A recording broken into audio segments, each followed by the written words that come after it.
May the words of my mouth and the meditations of all of our hearts be pleasing to you, O God, our rock and our Redeemer. Wow, we've got a very pointed parable today to deal with. And for those of us who live in one of the wealthiest nations in the world, at one of the wealthiest times in history, who have access to or maybe own possessions beyond what most of the world could even begin to imagine, this might hit a little too close to home. It is not a particularly comfortable parable. There's a lot to this. We've got a rich man. He is probably on conquered land.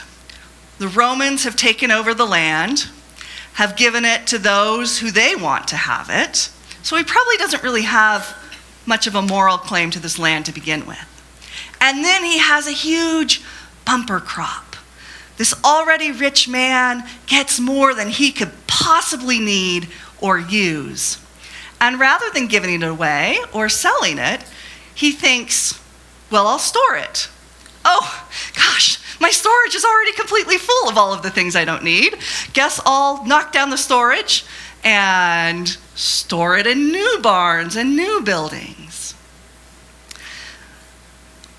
He doesn't think about what Luke would want him to think about, that these riches originate from God, that these resources are meant for the good of all, for the community.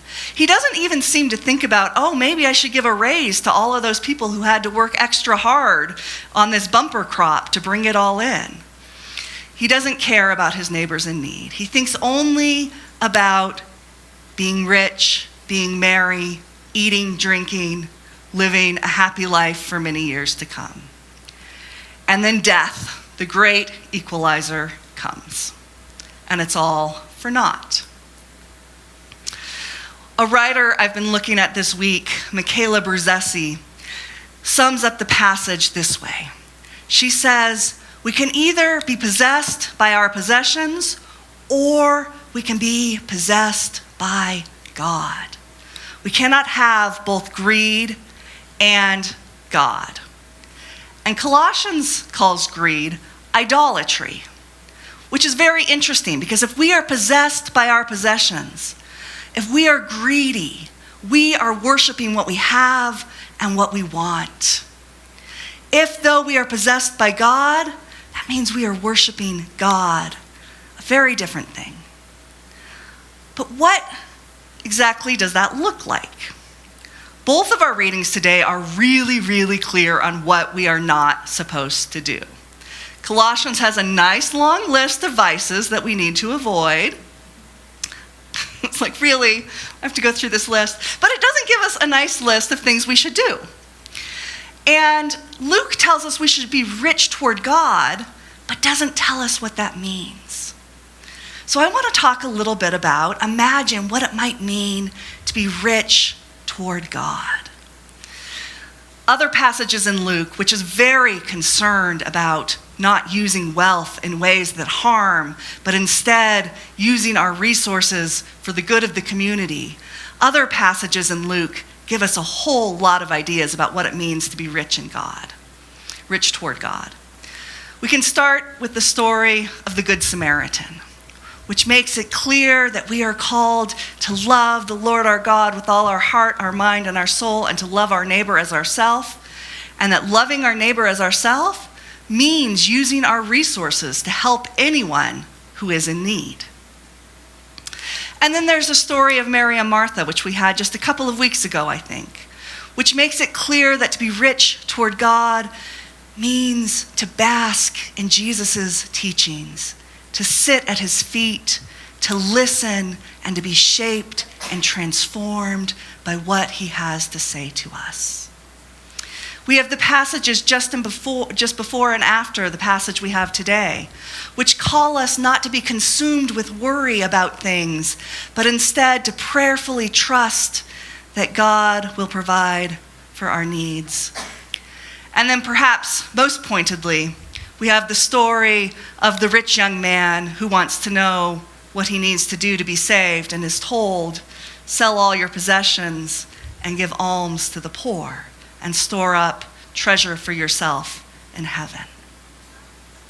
While the rich fool focuses obsessively inward, these passages call us to also focus outward, on the neighbor in need, on Jesus and his teachings, on trusting God and God's kingdom and focusing on that.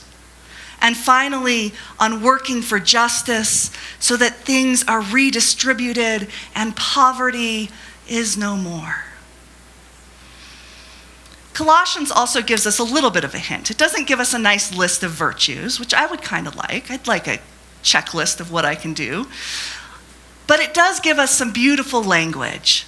We are to put on the new self, which is being renewed in the image of our Creator.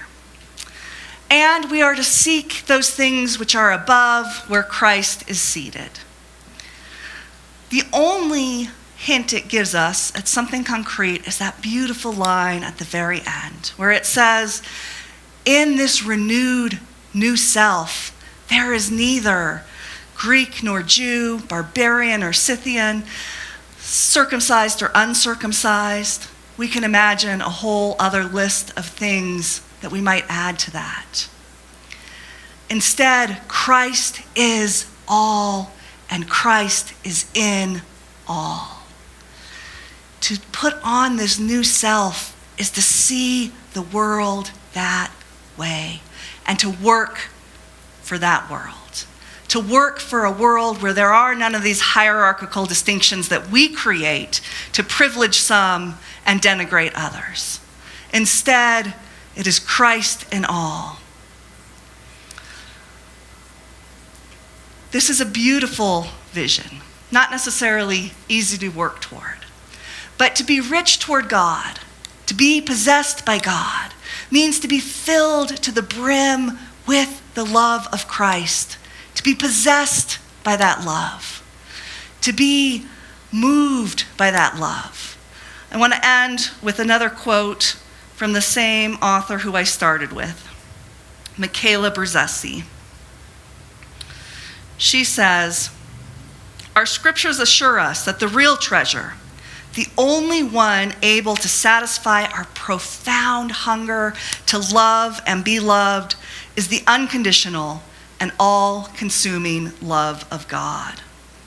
It alone can quench our thirst. Like a parent, God wraps us with bands of love and clothes us with a new life.